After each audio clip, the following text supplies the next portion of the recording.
Don, do you know these two people? No, I don't. Before this incident, you had never seen them before. That was December 21st, 2014. No, I haven't. Is that right? That's right. Your last name is? Smith. Smith. Mr. Smith, prior to December 21st of 2014, had you ever seen Mr. Dunn? Once prior to that, on MacArthur Drive, when I was leaving my work. Speak slowly and try not to mumble. On MacArthur Drive, when I was leaving work, I seen this gentleman leaving my stepson's house. You saw Mr. Dunn leaving Mr. Shaw's house? Yes. I thought it was just a second. Sorry? Look at me. Before December 21st, 2014, had you ever seen Mr. Dunn? Yes. When? Driving past my house on December 18th. Driving past your house. So you never spoke to him? I did not. You never made eye contact with him in a distance from where you are to where I am? No. You saw him in a car? Correct. Driving by your house once on December 18th. Is that what you're telling me? Yes. And what was it that, I mean, do you live in a place where there are no cars that go by? Actually, as a matter of fact, I do. Okay. So it was an oddity to see Mr. Dunn on December 18th driving by your house. Yes. Describe the car he was driving. It was a white, I don't know the exact type of car. It was white, and I got the last digits of the license plate number. Why did you do that? Just because it was, the speed limit on my road is 65. This man was doing 5 miles an hour. So the person was doing 5 miles an hour, passing your house. You were inside your house. No. You were outside your house, and you took down the last couple of digits of the license plate number. Yes. Is that what you're telling me? Yes, Your Honor. Okay. Now, and then you didn't see him again. Actually, I was on my way out of my house when I had seen him pass, and a few moments later, I left my house. I met up with him at the stop sign. He continued to do 3 miles an hour down the entire street. We both took the turn together, and I was able to pass in the lane. I went to pass him, and he went to run me off the road. This is how this whole big thing began.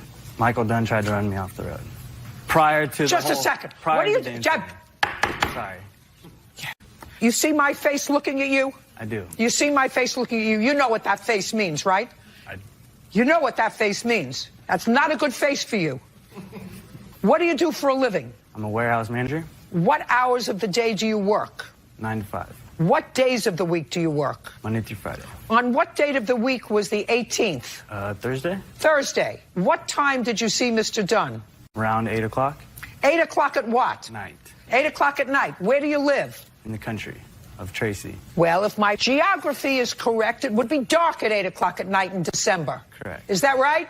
Correct. Mr. Dunn, I'm figuring out what happened here. You happen to remember where you were on December 18th? No, I don't, Your Honor. Now we're going to go to December. Oh, by the way, your stepson, look at me, and let's be very careful about your answers, because your stepson told you a story, right? Yes. Be very careful, because not only am I going to wipe up the floor with him, but if I get any inconsistent answers, you're going to join him. Do we understand each other? Yes, ma'am. When did he tell you about this incident that happened to him on the 18th? When exactly? No, what date? I don't have a date. I don't remember. That's a good answer. Did he tell you about it on the day it happened? No. No. Right. Do you have a police report? The answer would be yes or no. No. Did he tell you about it the day after it happened? No. Did you go to the police the day after it happened? Somebody tried to run you off the road. I did not. You did not. Of course you did not. Now let's go to December 21st. Two of you idiots. All right, Mr. Dunn. December 21st. I want you to tell me what happened. I was exiting a parking lot, and as I was slowly backing out, getting ready to leave the parking lot. What had you been doing? I had gone to the convenience store to pick up some things for my mother. Some Snapple, some shell peanuts. Do you live with your mother? I was staying with my mother at that time. Yes, I did. Okay. And where does she live? She lives on Tracy, Coronado Way, about 20 houses from these guys. Go ahead. As I was leaving, a black car pulled up right next to me. Who was driving the black car? Raise your hand. This idiot. Go ahead. Correct. So as he pulled up next to me, of course, he caught my attention because he's right on top of me. I'm looking at him, and he's screaming bloody murder. He's going to get me. He's going to kick my. So he jumps out of the car, runs around. He's jumping up and down, going to beat my because I drove by his house. I don't know this kid. Never seen him before. So I'm like, what are you doing? What's this about? He goes on and on and on. He's going to beat my. I get out of. He comes up and he kicks my car. That's when I get out of the car. Stop sit.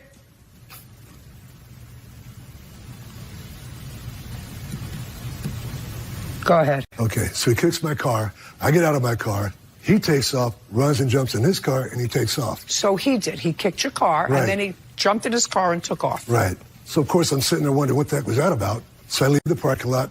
I go through the intersection. I take a right into the neighborhood. As I'm going around to the left, going to turn down my mom's street, he shows up again. Pulls up next to me. Same routine. He's going to beat my... This idiot.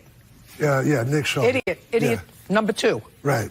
So he pulls in front of me, so I can't go forward. So I start to go back to get away from this guy. I'm thinking, is he tweaking? Is he on dope? What's the deal? So I go back up. He pulls up behind me. Pardon me? Maybe. Maybe, yeah. Maybe. Yeah. So this guy pulls up behind me, him and his partner. Which? This guy. Scott. The stepfather. Yeah. Idiot number 1. Right. He pulls up behind me in his pickup. He gets out with his buddy. Now, all three of them on my car trying to open my door. Now, let's stop. Okay. Look at me. Yes, ma'am. So he's in his own car, and he has a cell phone, right? Right. What did he say when he called you? He didn't call me. What were you doing there? No, I was at my house. He shows up and says that he's out front of my house, and I go out there, and here he was at my house. Michael was parked in our driveway. Okay? So I go to leave, and he's on my bumper, following me all the way to the liquor store and all the way back. And I stopped, pulled back in my driveway, and here we get out and ask him what his problem was. Why are you coming around, what's going on? And what did he say to you? He didn't say nothing. He wouldn't roll down his window and talk to me. Were the police called? Afterwards, yes. Were the police called? Afterwards, yes. Who called the police? He did. Did the police arrive? Yes, they did. Did they take your statement? Yes, they did. Did they take your statement? Yes. May I see the police report, please? Yes, ma'am, you may. This is an incident report, Your Honor. Reason being is because the officers asked me at that time if I Just want to... don't tell me. Okay. Don't tell me ask, All right. ask. Just give me the police report. Absolutely. There you go.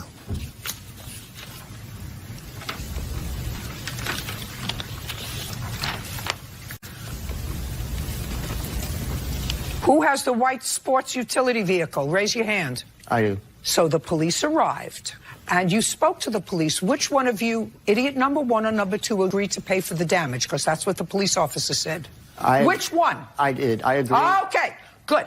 So you came, spoke to the police. You said, I'm sorry, this is all a big misunderstanding. And plaintiff, Mr. Dunn, says, okay, it was all a big misunderstanding. I won't prosecute because you agreed to pay for his damage. Just to get the guy... yes, ma'am. That would be a yes, ma'am. Yes. Right? Because he's an idiot. And because you believed him. That he tried to run him off the road on December 18th. Judge Judy continues in a moment.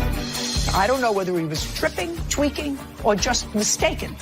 You see how inappropriate he is? If somebody were calling me an idiot and accusing me of using drugs, I would not be laughing. Because 10 million people are going to watch him laughing. And later today, This tells you, Mr. Irby, without going into any graphic detail, how she intends to thank you when she gets out.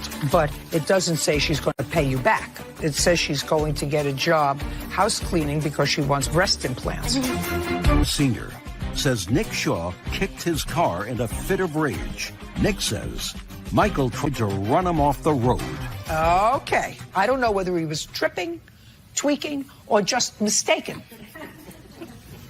You see, because you see how inappropriate he is? If somebody were calling me an idiot and accusing me of using drugs, I would not be laughing. I wouldn't be laughing. Yeah. You see how you're not laughing? Because 10 million people are going to watch him laughing. After I accused him of being a liar, possibly using drugs, causing this whole disturbance, and he's laughing. Does he see a psychiatrist? No. Does he take prescribed medication? No. Well, then he's an idiot. Because I wouldn't be laughing if one of my children or stepchildren were in this position and they were laughing after being castigated by me. I would say there's something wrong with them. You're suing for $1,403.07. That was the damage to your car. That's correct. I actually would have given you a lot more money. I'm going to tell you why, Mr. Dunn. Because I think that being frightened by these 3 idiots. For whatever reason, they weren't happy that you were driving by their house and made up this cock and bull story about being run off the road on December 18th with no police report. You do believe in police, don't you? Speak! Yes.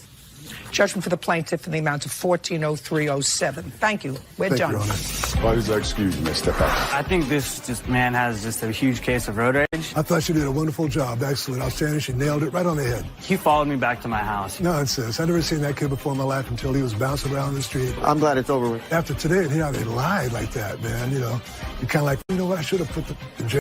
Ms. Harris, it is your claim that the defendants owe you for babysitting services for their children. The defendants deny that they owe you any money and have a counterclaim because they say you somehow defamed them. What is your last name? Grimstead. Ms. Grimstead, you have 2 children? I actually have 4, but I have 2 that she watched. How old are they? 3 and 5. What kind of work do you do? Currently, I am a party light rep where I sell, like... What kind of work were you doing when Ms. Harris babysat for your children? I was working at ProSource. It's like, it's for insurance claims. Was it a temp job? It was through a temp agency, but it was a temp to hire job. And how many hours a day did you work? 8. For how long?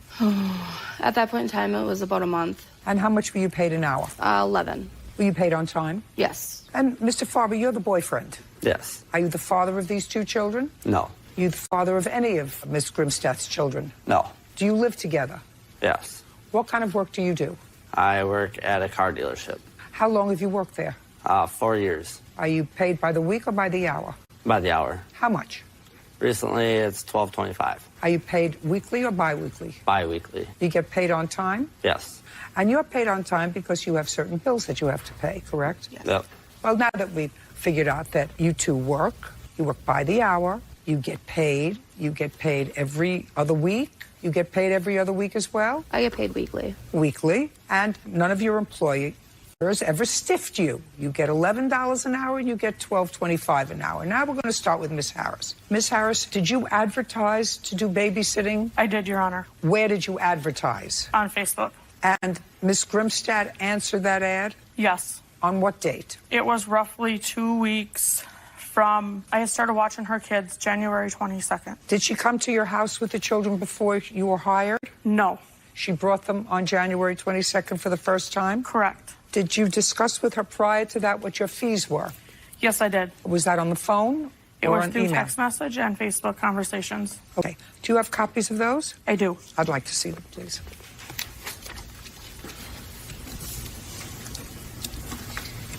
Is that it? Yes. Thank you.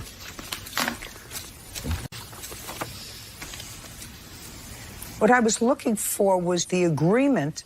You don't have any of the preliminary emails. The emails that had that documentation on when Sheena had blocked me on Facebook during our conversations of when she owed me the money, those, once it is blocked, once the person has blocked you, you cannot retrieve those further emails. I got it. So on this date, which is April 1st, she said to you, you had her 2 weeks and 3 days. Correct. That's $260. Correct. And then the defendant said, I paid $60, so I owe $200. Correct. You remember that? Yes. And then you said to her, I have bills that I have to pay. Correct. And she said to you, yeah, I'm talking to the county on Monday to pay the $200 because I don't have it. You say to her that this was an agreement between the 2 of you, not with the county. And she says, yeah, I don't have it, so I'll call Benton County Monday morning to pay it since I have daycare assistance. Okay. Well, clearly the 2 of you, after some point back and forth, got into a nasty screaming match. Correct. Now, there's an acknowledgement here from you that you owe her $200 for babysitting services, that you paid her $60, that you owed her $260. The only thing that I see here, Miss Grimstad, is that you say to her, I don't have it. Yes. So? I get daycare assistance through the county to pay for my children to be in daycare while I go to work. Nice. When we first started talking, the beginning of March. We're not talking about March. We're talking about January 22nd. She did not take my children until February 8th. That was the first day that she took my daughter. So let's say February 8th. Or not February 8th, 28th, sorry. Let's say February 28th. You already acknowledged that you owe her the $200. So she took your daughter on the 28th. And? At that point, she had taken her for a few days, or a few hours that day, and I had given her the $20 when I picked her up. I thought you worked 8 hours a day. What do you mean she was watching her a couple of hours? At that point in time, I was not working. So you were just using her as a babysitter? That day, I wanted her to take my daughter just for a few hours so I could get some errands done. She only had her for like 4 hours that day. Why couldn't you take her with you? My child is a nightmare to go anywhere. Is that the 5-year-old or the 3-year-old? The 3-year-old. Go ahead.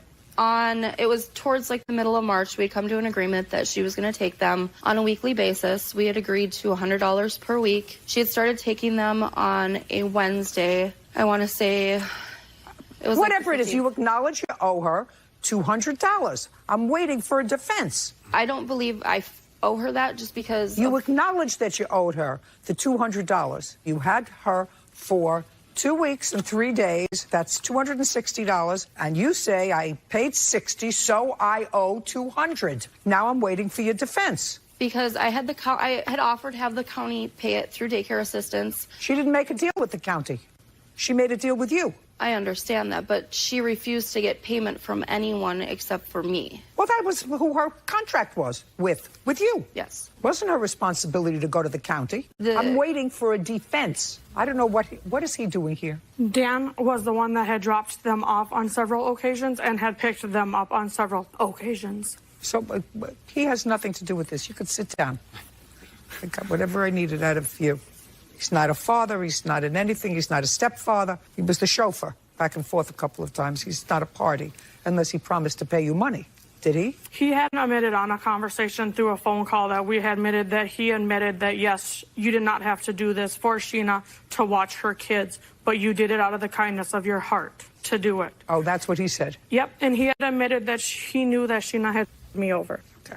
I have other documentation. I'm sort of getting that impression myself, if that was true. Do you remember saying that to her? Not entirely like that. Not entirely, but close. I know that she had bills that came up and... Stand. Oh, sorry. Sheena had bills that came up that she was not expecting, and that's where a lot of the extra money went, where she would have had the money to pay Crystal. Well, that doesn't mean she doesn't owe it. That just means she prioritized her bills. Well, the big thing, and I'm not saying that nothing's owed, there was a lot of threats, and... No, the threats didn't come until after she didn't get paid. Yes. That's it. Okay. I'm still waiting for a defense. I just don't believe that I owe it to her after what she did to me on Facebook. Did she say anything about you on Facebook before you said, I'm not paying you? No, she had threatened to put me on blast. Yeah, she says it right here. She says it right here. I'm going to tell everybody that you are a fraud, that you're a cheat, that you don't pay your bills, that you take advantage of people, that you conned me. I mean, I could think of a whole bunch of things that she could write that would all be true. I had offered to pay her. No, you didn't. You had offered to have the county. On the phone. Did you pay her? No, because I had gotten threatening phone call from her boyfriend or whoever he is telling me that he knows how to get rid of bodies. Well, that's a very bad thing. You should report him to the police. Judge Judy continues in a moment. I have a voicemail from her stating that she shouldn't be watching kids as well. She did watch your kids. And that she didn't want to get paid by the county because she'd lose her benefits. Does that mean you don't owe her the money? I'm just asking you. Does that mean you don't owe her the money? And later today... Show me another withdrawal for $1,500. There's one withdrawal there for $1,500. Ma'am, I'm just here because he owes me that money. I don't believe anything I have you tell receipts, me. though, of everything. I don't believe anything you tell me. Says former client Sheena Grimstead and boyfriend Daniel Faber owe for babysitting fees. The defendants are countersuing for defamation of character and harassment. Okay, so you owe her $200. Now, you say money owed for defamation of character and harassment. I would like to see specifically what you are alleging is defamatory language. She was saying... Show me. I want you to show me what you are alleging is defamatory language. Threats to take my children away.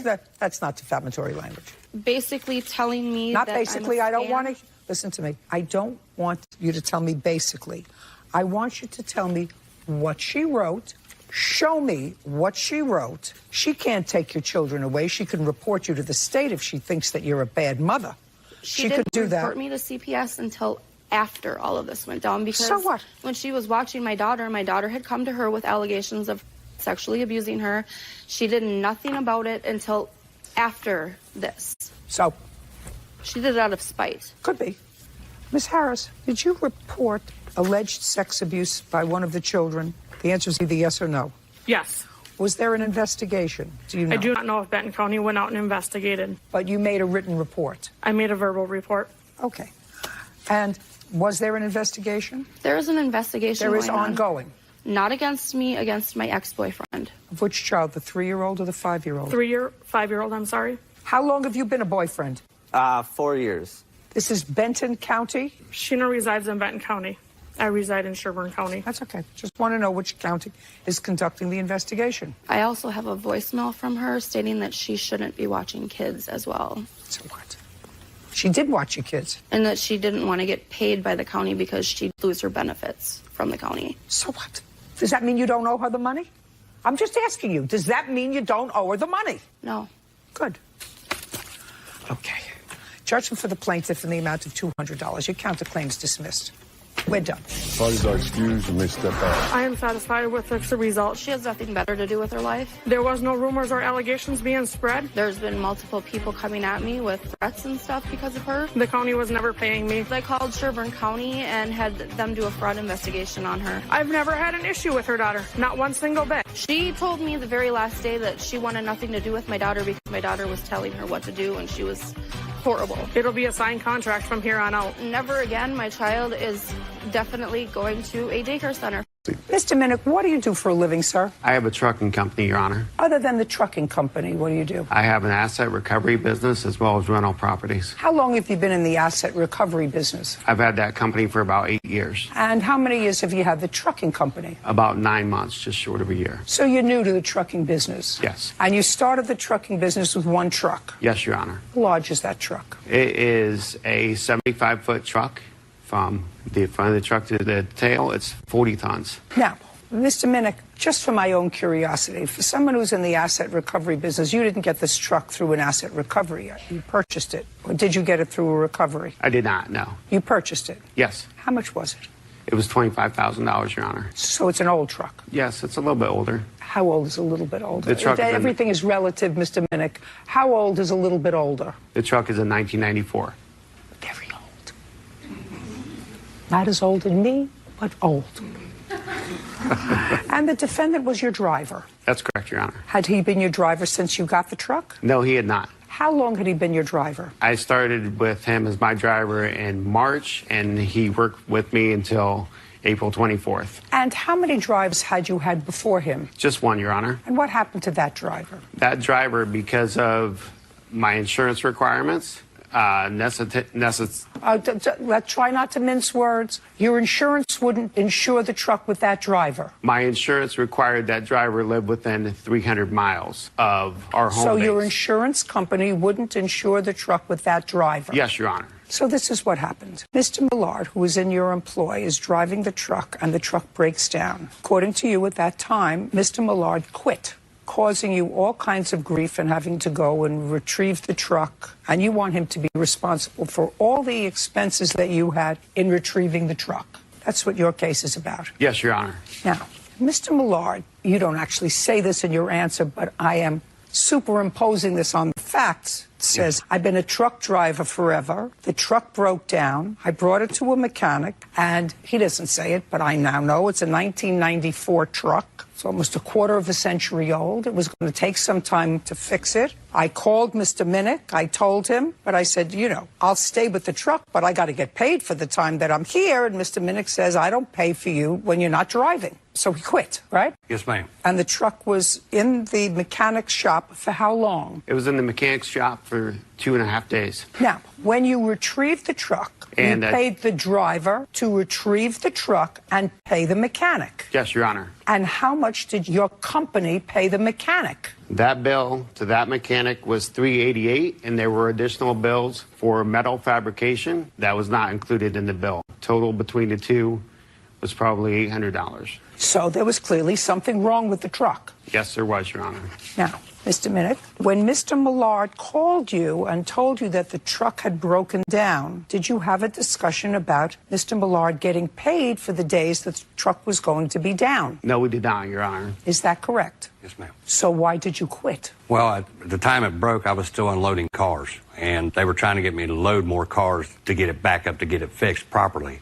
What had happened is the top rack of the trailer broke off. So I was sitting with 3 full-size Chevy pickup trucks on top, just ready to fall off the truck. We did get help down to get it temporarily repaired, but it needed new post.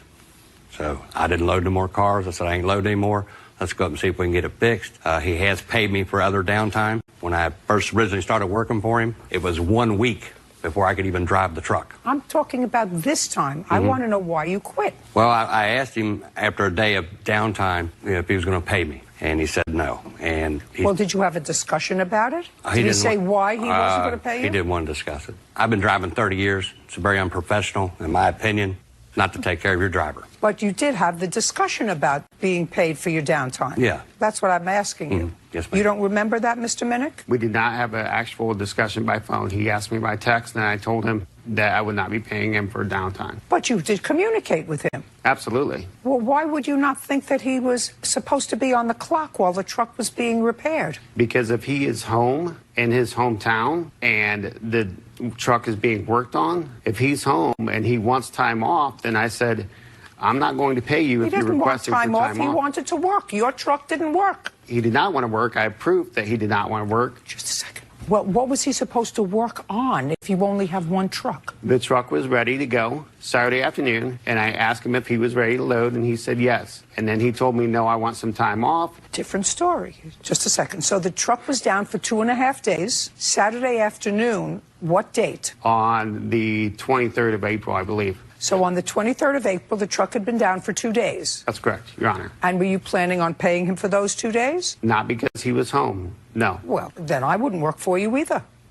He started the job where? He started the job in town? Fort Wayne, Indiana. In Indiana. Is that where he picked up the truck? Yes. And where did the truck break down? The truck broke down just outside of Lexington, Kentucky. And what was his final destination? Lexington, Kentucky, for the repairs and also to be home for a few days. You mean the final destination for those trucks that were on top was Lexington, Kentucky, where he lives? He picked up the trucks in Indiana. Where was he supposed to drop off the cargo of the truck? I can look. I believe it's Hazard, Kentucky. Hazard, Kentucky. I believe it's Hazard, Kentucky. So not Lexington? No, not immediately Lexington. No. Not Lexington. No, the truck broke down in Lexington. It did not break down in Lexington. It broke down while he was on the road, and in our communication, he said, I'm going to head home. I said, okay, I'll find a repair shop close to your home to get the truck fixed. He said, that's fine. Take it to this shop. I've worked with them. So he got you a shop where the truck broke down.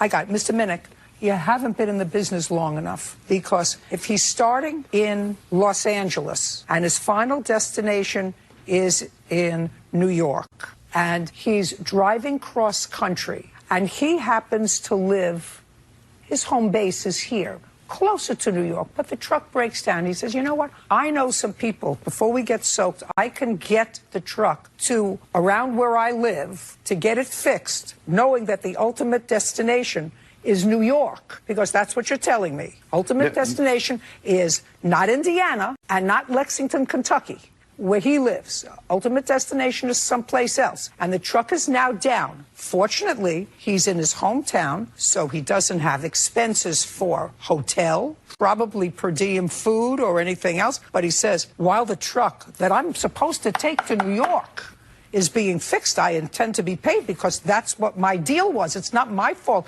that the 1994 truck broke down. Why do you think he quit? Excuse me, Your Honor. The part of that is he was empty when the truck was home. So he did not have an end destination. He was to take the truck home, have a couple days off, and then go out on the next run. Well, show me, sir, that's not what Mr. Millard tells me, that he was supposed to be home for a few days off. When he left Indiana, show me that that was the agreement that the two of you had, that he was going to leave Indiana, going to go home with your truck for a few days, and then bring it someplace else. Show me. Okay.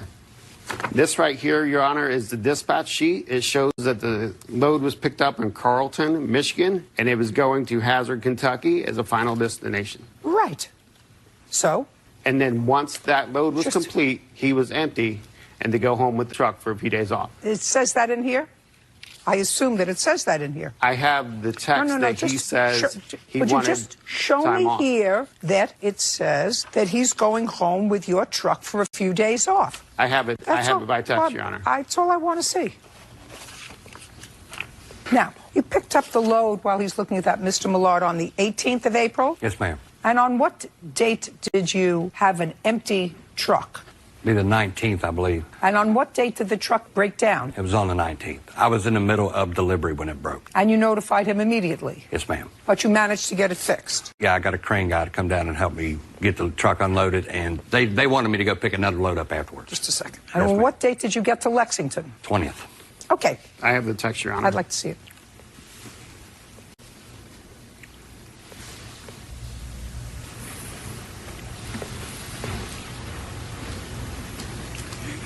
And the text just prior to that. Shh.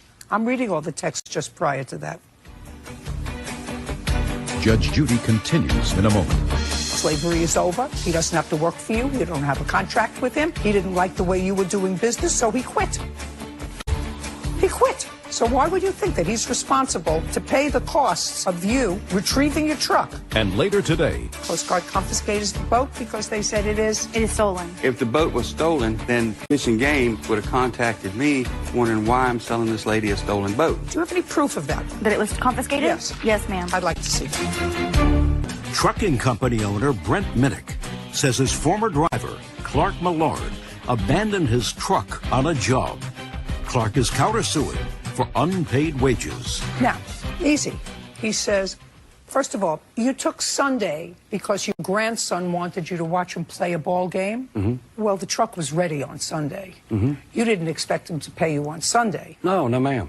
I just asked for my time down. Okay. Because the truck was ready Saturday afternoon. Mm-hmm. Is that right? As far as I know, yes, ma'am. So what days did you want him to pay you for? The 19th, 20th, 21st, and 22nd. Well, the 19th you were working, so he paid you. Well, the truck broke, and I had another load to pick up. Just a minute, the 19th? Did you pick up the other load? No. No, just a second. Did he pay you for the 19th? Yes, ma'am. And the 20th is when you brought the truck in to be fixed. Correct. So far, we're in agreement with that, right? Mm-hmm. Yes, ma'am. And did you get paid for the 20th? No, ma'am. Why not? He was driving your truck. He delivered the truck on the 19th, and at time of delivery, it was at the shop, so why would he be paid on the 20th when he was off? No, just a second. He says that he delivered the truck on the 20th. I picked up the steel to repair the truck on the 20th. He was working your business. Why wouldn't you pay him? I believe that he delivered it late the evening prior. Once it was delivered at the shop, his work was done. He could go home. Well, that's not true unless if he did something on the 20th with regard to your property. He didn't work on the truck, Your Honor. He doesn't have to work on the truck. He picked something up for the truck, some steel for the truck. That's what he just said. Okay. Is that true? That's news to me that he ran things for the truck. Where did you get it? I picked up the steel at the steel warehouse in Lexington and took it to the machine shop. From the machine shop over to the shop where I had my mechanics fix the truck for him. That was the 20th. Be on the 20th. And you didn't pay him? I did not pay him for running that part, no. Well, you have to. He's not your friend. Why would you not pay him for the 20? Even if we're not talking downtime, he was still involved in your business. I mean, your lawsuit is ridiculous, actually. It's actually ludicrous because, you know, slavery is over. He doesn't have to work for you. You don't have a contract with him. He didn't like the way you were doing business, so he quit. He quit.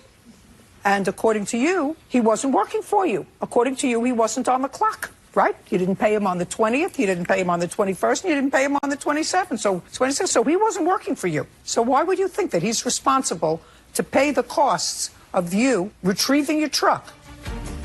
Judge Judy continues in a moment.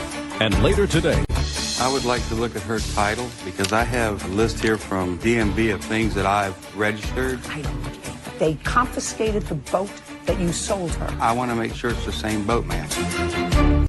Trucking company owner Brent Minnick says his former driver, Clark Millard, abandoned his truck on a job. Clark is countersuing for unpaid wages. Now, he's not an employee. He doesn't have to do you a favor. He's not indentured. Why would he be responsible for that? I think he's responsible for returning the truck, Your Honor, because he's... Then you had to pay him. Pardon me? Then if you think that he's responsible for returning the truck, then he's on your clock, and you should have paid him. And you chose not to pay him. That's your problem. But he's entitled to get paid minimally for the 20th, because I absolutely believe him that he did work on the 20th in the furtherance of your business. Now, your daily rate was what? I averaged $300 a day. 3 or 2?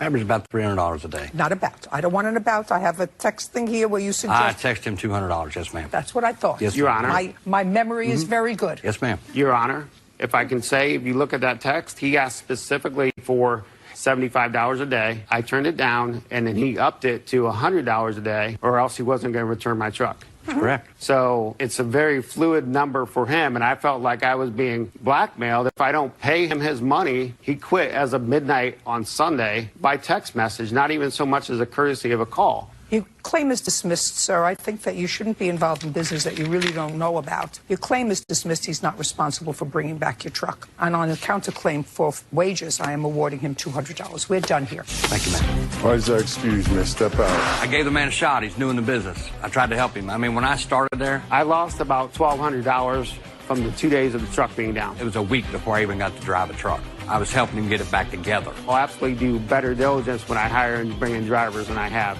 So, I mean, yeah, I did what I could. And more thorough research before I put anybody in my truck. You got to take care of your drivers.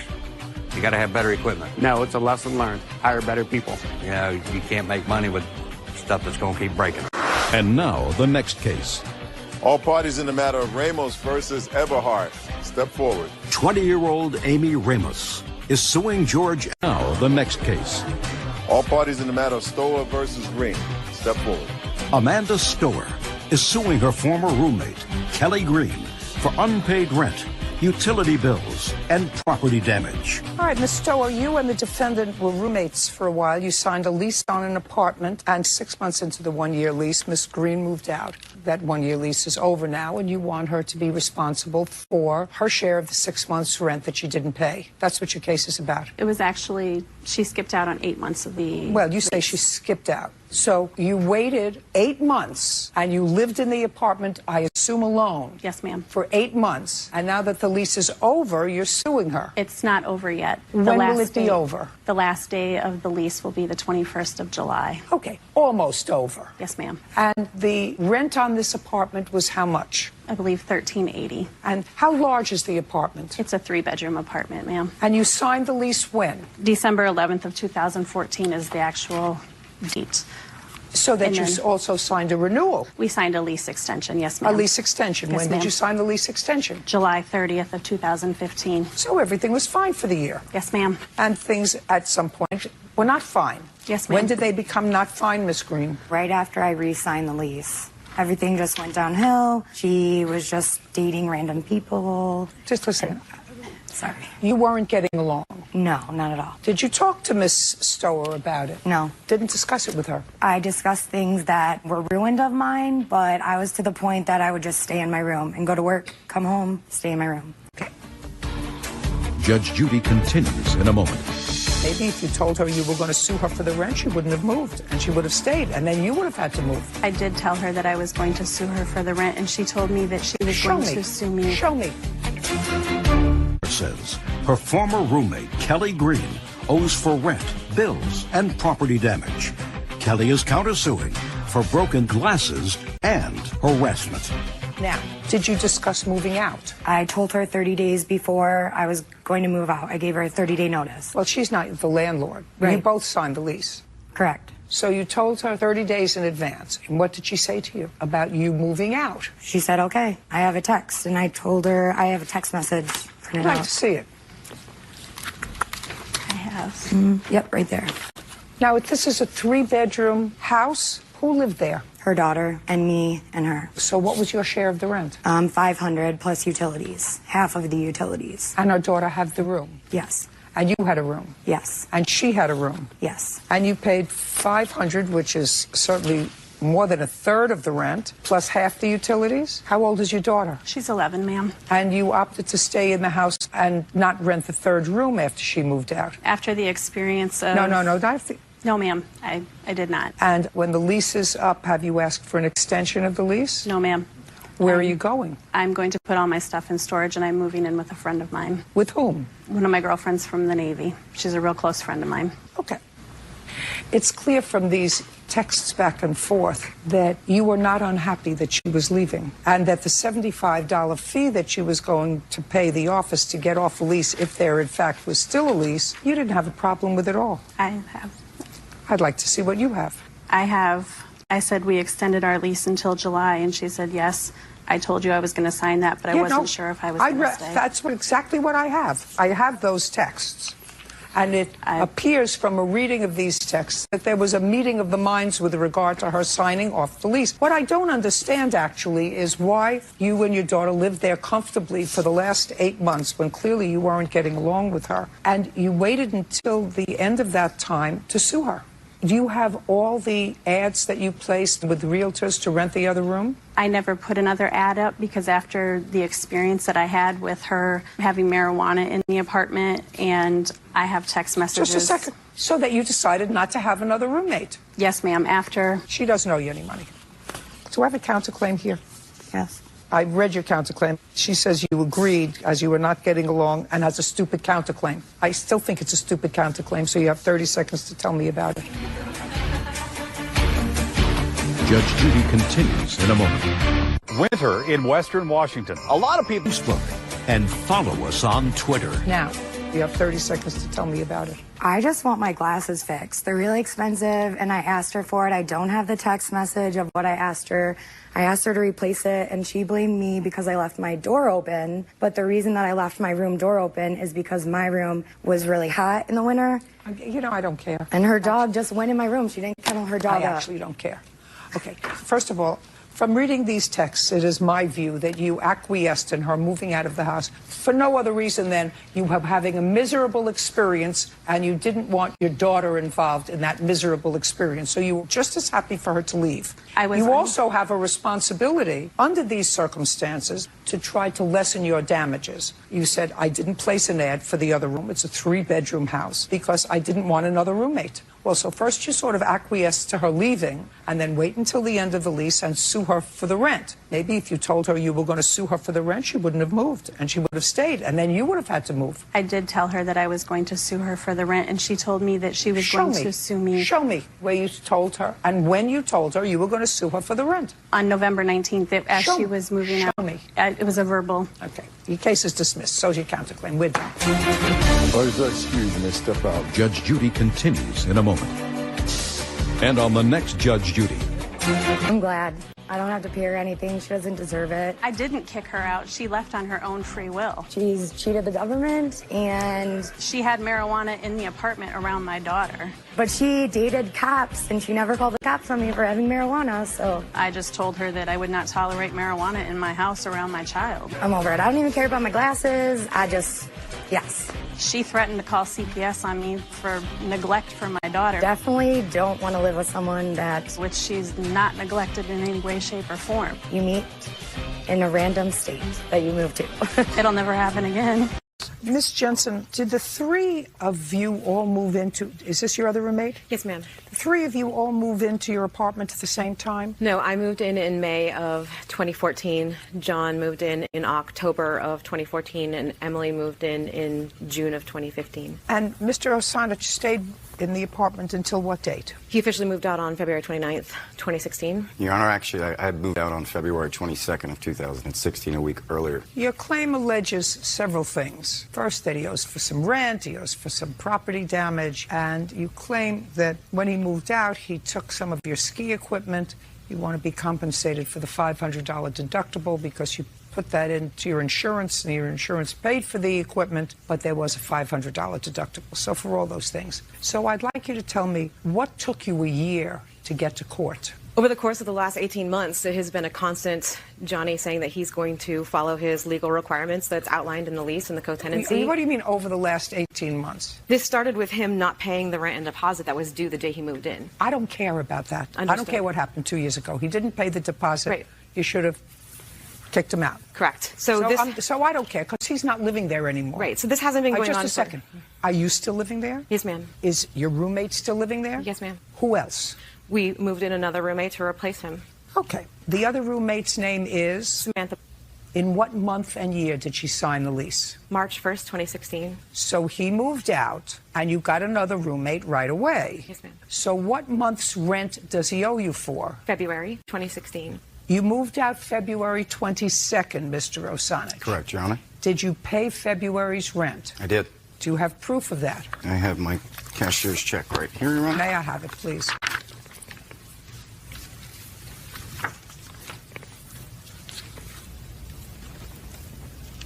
Well, I have something in February for $33.33. Correct. Is that your share of the rent? That is, my share of the rent was $1,033.33. And so what happened to the other $1,000? That is the amount over the security deposit. Okay. So is what you're telling me you paid a security deposit? Correct. Did you give it to her or the landlord? I gave it to her.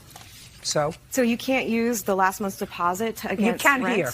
Well, in the co-tenancy agreement You that can we signed. hear. Listen to me. You can hear. Understood. He's paid his February rent. We signed a co-tenancy agreement. Listen to me. We've paid February's rent.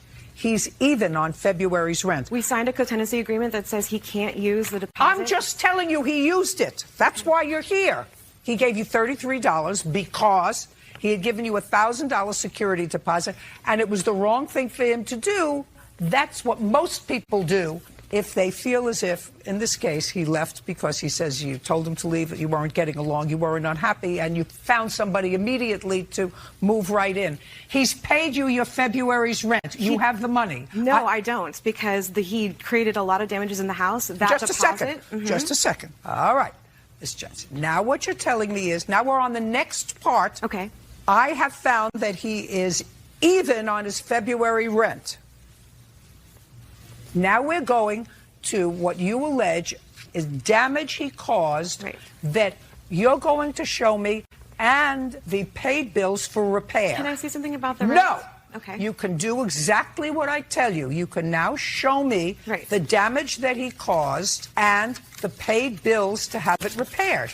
So here are the photos of the damages that were caused when he moved his furniture in and when he moved his furniture out. So some of the damages were outstanding for 18 months. He had promised repeatedly to pay and did not. This is one of the contentious items in our household. Just a second. Hey. Okay. The only thing so far I'm interested in, sir, is the garage window. Did you break the garage window? Absolutely not. What proof do you have that he... Shh! Stop looking. What proof do you have that he broke the garage window? All of his furniture from his storage equipment was in the garage, and the day he moved his furniture out, there was extensive damage to the stairwell and the garage window. It happened when he moved his furniture out. I don't know what this is. That's a nail sticking out of the chair that he moved into the house. So 2 nail heads sticking out of the front feet of the chair when he moved it in caused the gouges that you see in the first set of photos. So we've been asking him since he moved in October 2014 to fix these scratches and to fix the chair. Listen to me. Why didn't you, instead of waiting a year and a half, go to the hardware store, because I think this is all nonsense. I did. Go to the hardware store, pick up those little things that you put on the bottom of the chair, the little pads. If a guy isn't smart enough, then if it bothered you, you be smart enough to stick the little stickums on the chair. I did. You did, so? Well, I brought the stickums and I gave them to him and I said, hey, can you please repair the chair? All right, I don't know if it was let's get these back to her, I don't know please. if it's my business to touch his property. Right, But if somebody's telling me that they're going to... Next, we're going to next. Now, the next thing is your ski equipment. Yes, now, ma'am. Mr. Osanich. Yes, Your Honor. I read your answer, and your answer acknowledges that when your friends moved you out, they took, according to you, her ski equipment. He said in an email that he didn't have my property. I don't want to hear you.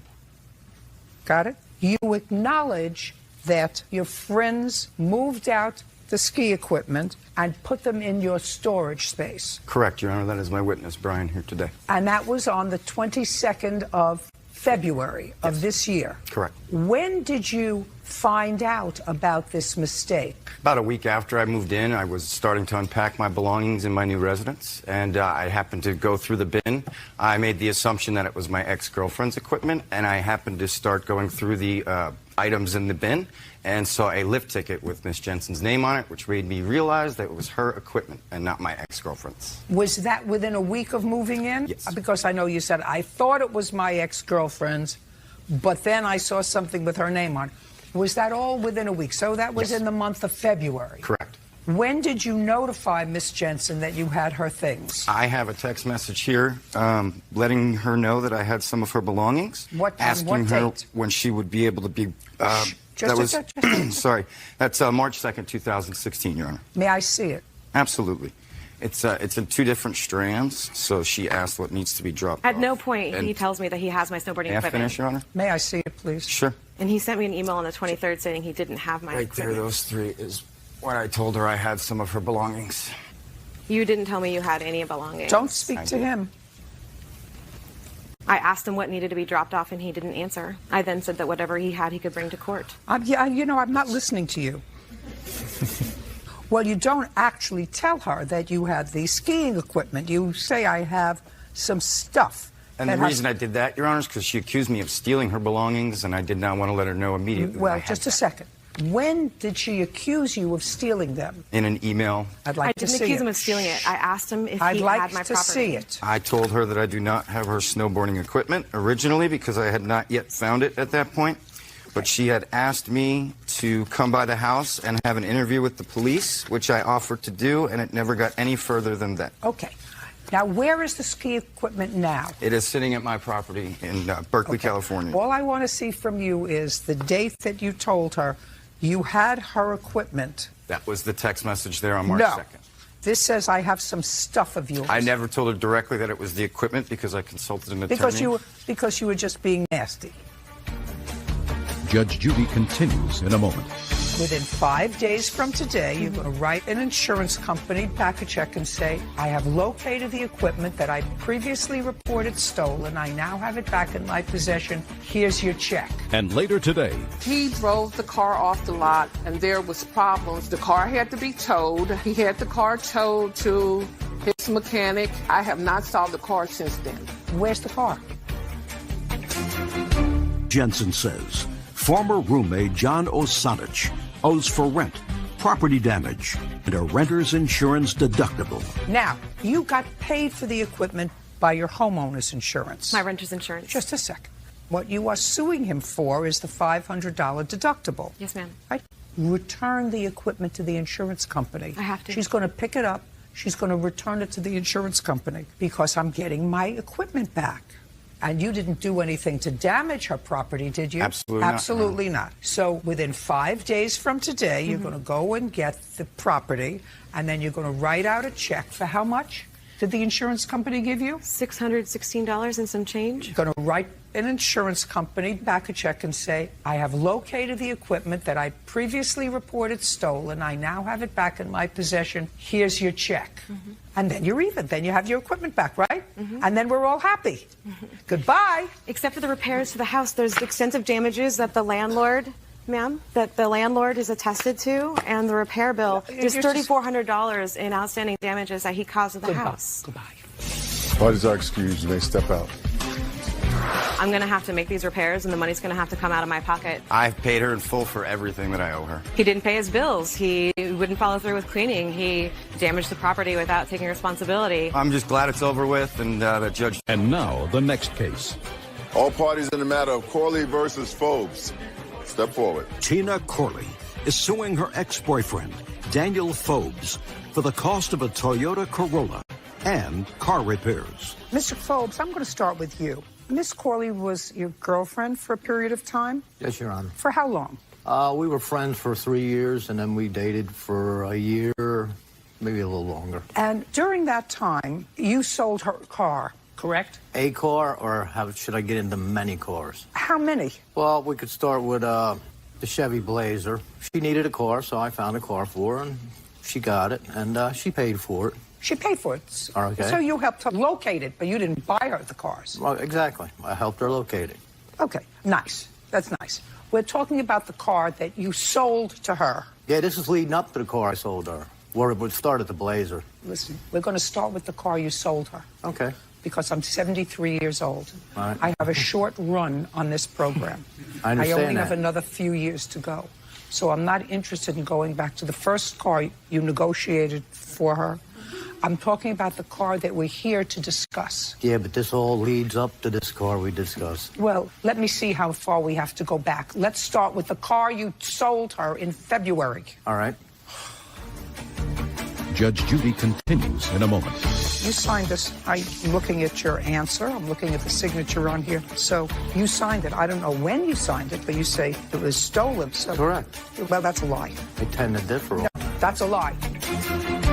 Says ex-boyfriend Daniel Phobes stole a Toyota Corolla that belongs to her. Okay. What kind of a car was it? It was a 2004 Toyota Corolla. What was the price? I believe it was $2,400. $2,500. And at the time, Miss Corley didn't have the entire amount of money. So she only gave you, according to both of you, $1,500. That's correct. Is that correct? Yes. And that's the only money that you ever received from her for the car. Correct. That's a lie. Just a second. Sorry. And a year later, you hadn't finished paying him for the car. Correct. You still owed him $1,000. So in March of 2016, he repossessed the car. No, he took the car. Well, he took the car. He repossessed it because it hadn't been paid for. No, he took it because he was mad at me. Not for not paying it, because we got in a fight. Well, that's all right. But then he gave it away. What difference does it make whether he took it away, the motive for letting you keep it during the course of the year without having paid the balance on the car because you were his girlfriend? But then you had a fight. And because you were no longer his girlfriend. And he said, now I want my money. He lived with me at the time when he took my car. He didn't take it because I didn't pay him. He took it because he was mad at me for a You're not situation. following, Miss Corley, what I'm saying to you. What I'm saying to you is you had a contract with him. The contract was for $2,500 for the car. You gave him $15,000, and he let slide the other $1,000. He told me on Valentine's Day I didn't have to pay him and gave me a signed title. Maybe legitimate, but the fact that he had a fight with you and took it out of spite, he's allowed to do that if you owe him the money because you had a contract for the car for $2,500. Now, if you're saying he forgave the balance of the loan, that I'll hear. When did he forgive the balance of the loan? On Valentine's Day of this year. Of this year? Mm-hmm. So a year later, a year after the car, tell me where you were and under what circumstances. We were having dinner at a restaurant, and he told me that I didn't, as a gift to me, that just forget about the money that I owed him for the car. And? And then he gave me a signed title, which I have. And let me take a look at it. That's a lot. And the car was insured under my name, too. I have the insurance card with the car that was insured under my name. Well, I don't care whether it was insured under your name. I'd just like to see the signed title. Tell me why you signed this title over to her. I did not sign the title over her. When I moved out of the house, right, I come to notice the title to the Toyota's gone. So I went to the notary.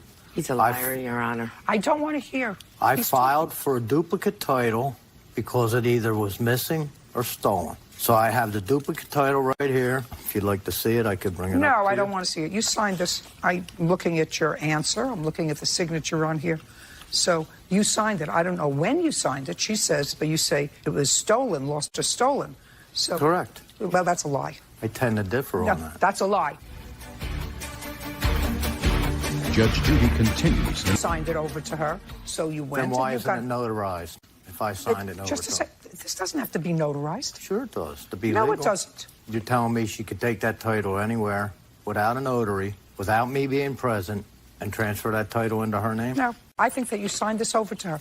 Now, tell me about the fight that you had in March. It was nothing about the car. It was because I was too insecure for him. That's what our fight was over. Insecure. Yes, Okay. it was. And he was living with you? He was living in my house, yes. And then he left? He left. Mm-hmm. Okay, and when he left, he took the car with him? Yes, he did.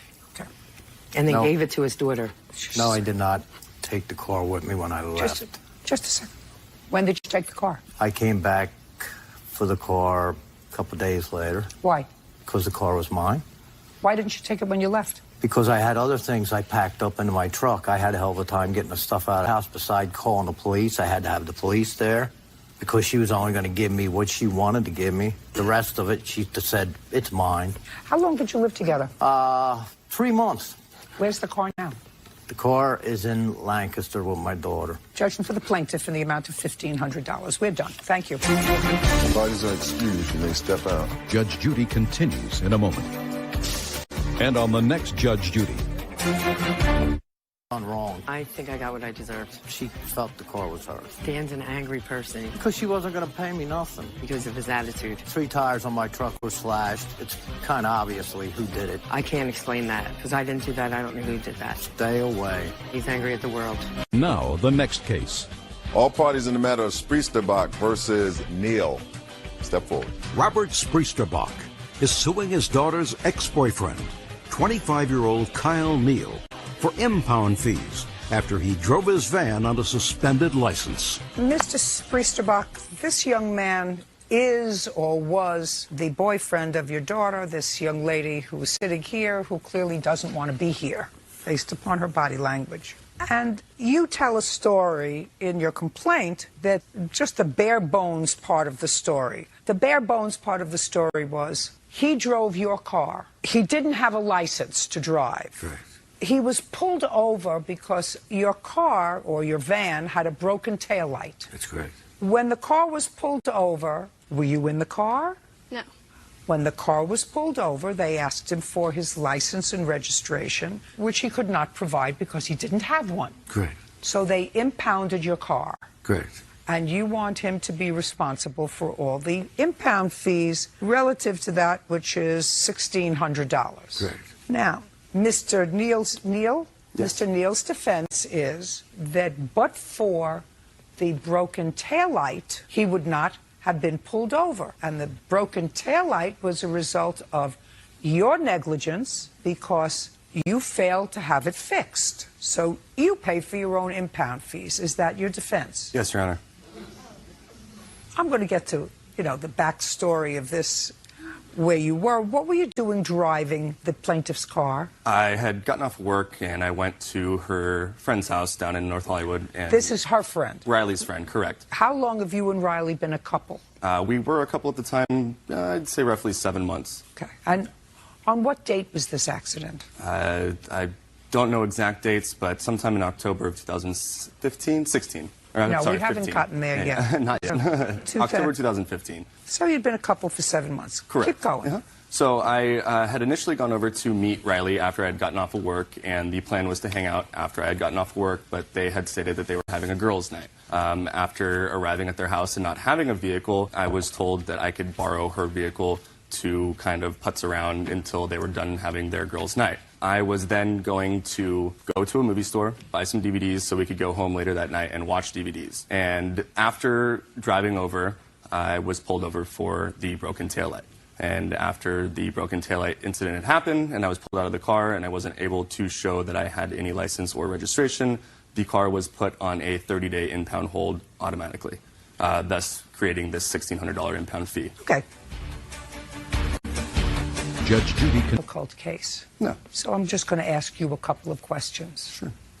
Let's say you had a license, and in the glove compartment was the registration for the car, and the policeman pulled you over. What do you think would have happened? I probably would have been issued a fix-it ticket for the broken taillight. Right. You would have been given a fix-it ticket. Correct. And he wouldn't have had to spend $1,600 to get his van out of impound. Correct. Well, then, sir, the $1,600 is on you because you drove the van knowing that you didn't have a license. Understood. Typically, I mean, in my defense, I think that I should not be held responsible for this due to the fact that it was his negligence not having the taillight fixed. No, sir. That would have resulted in a ticket. And the ticket would have said, if you fix this by next Tuesday, we'll do away with the ticket. You won't have to pay. The reason that the car was impounded is because you were driving without a driver's license. You should have never been behind the wheel of a car. That's your fault. Judgment for the plaintiff in the amount of $1,600. We're done. Thank you. Step out. Judge Judy continues in a moment. And on the next Judge Judy. Well, I was very happy and very pleased that it went so fast. Driving on a suspended license, and that was that. If you don't have a license, you should not drive. All in all, I'm just happy that the suit is over and taken care of so we could all go on with our happy lives. Just do the right thing. Have a seat. Miss Dillo, this used to be your boyfriend. He's not your boyfriend anymore. And you lived together for a while. You rented an apartment. Your name was the only name on the lease. Two of you broke the lease because there was a third person in the apartment who went to jail. He wasn't paying his rent. You weren't paying the rent. Make a long story short, now the landlord is suing you for breaking the lease, or has at least sent you a letter saying you are the only one that we can go against. You owe us $4,800. You want him to be responsible for half. Correct. First, I want you to show me the collections letter from the lawyer. Then I want you to show me your check for your half. Okay. I have this for that. And I have not paid the other half of the lease because I was responsible for paying for groceries. No, I don't want to hear responsible paying for groceries. In your complaint, you said, I paid half the bill and expect Everett to keep his word and pay the other half. That's what you said in your complaint. The other half, meaning I paid our insurance. No. That same month, I received a letter from our landlord billing me for the remainder of the lease, cleanup and repairs totaling $4,800. Everett still swore that he would split the bill with me. I paid half the bill and expected Everett to keep his word and pay the other half. There's no groceries in there. So the answer is you did not pay. No. Your half. Not yet. He hasn't paid his half, so I didn't pay the other half. He doesn't owe it if you're on the lease. When did you move in? We moved in January of 2014. When did you move out? 9/9 of 15. Why didn't you move out the first? That's when we turned in our keys and it was official. Because I see that he's charging you for September's rent. Yes. Why is he charging you for September's rent? Because you were there until the 9th. Yes. Well, why were you there until the 9th? We worked and we were moving in and out to his parents. 21. Are you her mother? Yes. Well, she's not old enough to be on her own. I know. And what do you do? Full-time cook. Well, tell me why you moved out, Mr. Bias. Her and my mother originally got into an argument, and she refused to live there any longer. So, being in a relationship that we were, I followed her instinct, and we decided to get an apartment together. Am I asking you one question, you're answering another question? Why did you move out? Because I wanted to move out. Why? I did not want to live with my mother and father anymore. We're not talking about mother and father, we're talking about this apartment. Why did we move out? Because I could not pay the rent all by myself. I'm sorry, I thought you were talking about another instance. Yes, ma'am. This apartment. Okay, so you were paying the rent all by yourself? The other roommate was paying his half, and I was paying our half. He was late on his half most of the time. I was paying all the late fees, all the utilities, and I have evidence for the utilities. I'd like to take a look at that.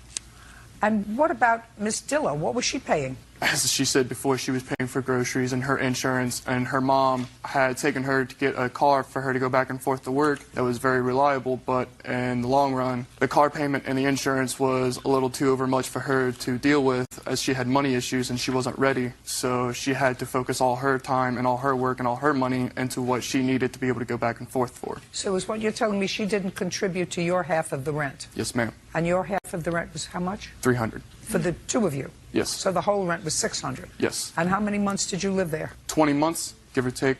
We lived there for a previous year, and then we signed another lease, and that was signed in March, and we moved out in September. So is what you're telling me, for the 20 months that you lived there, the plaintiff never paid any rent? No, ma'am.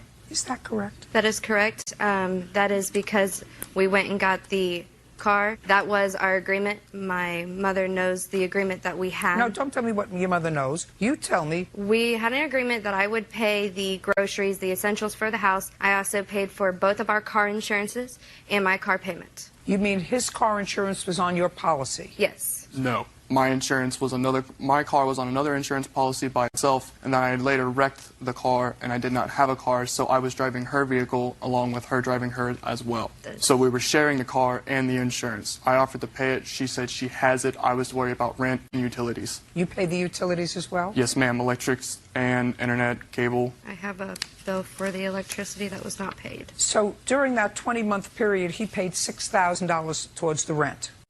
I actually believe what he's saying, that you never covered his car on your insurance, that he had his own insurance, but he totaled his car, and then he used your car, which may have added another driver to your insurance if you, in fact, added another driver to your insurance. That's incorrect. It was on his policy, and I paid for it. Well, show me. Show me that you paid for his policy. I don't have that.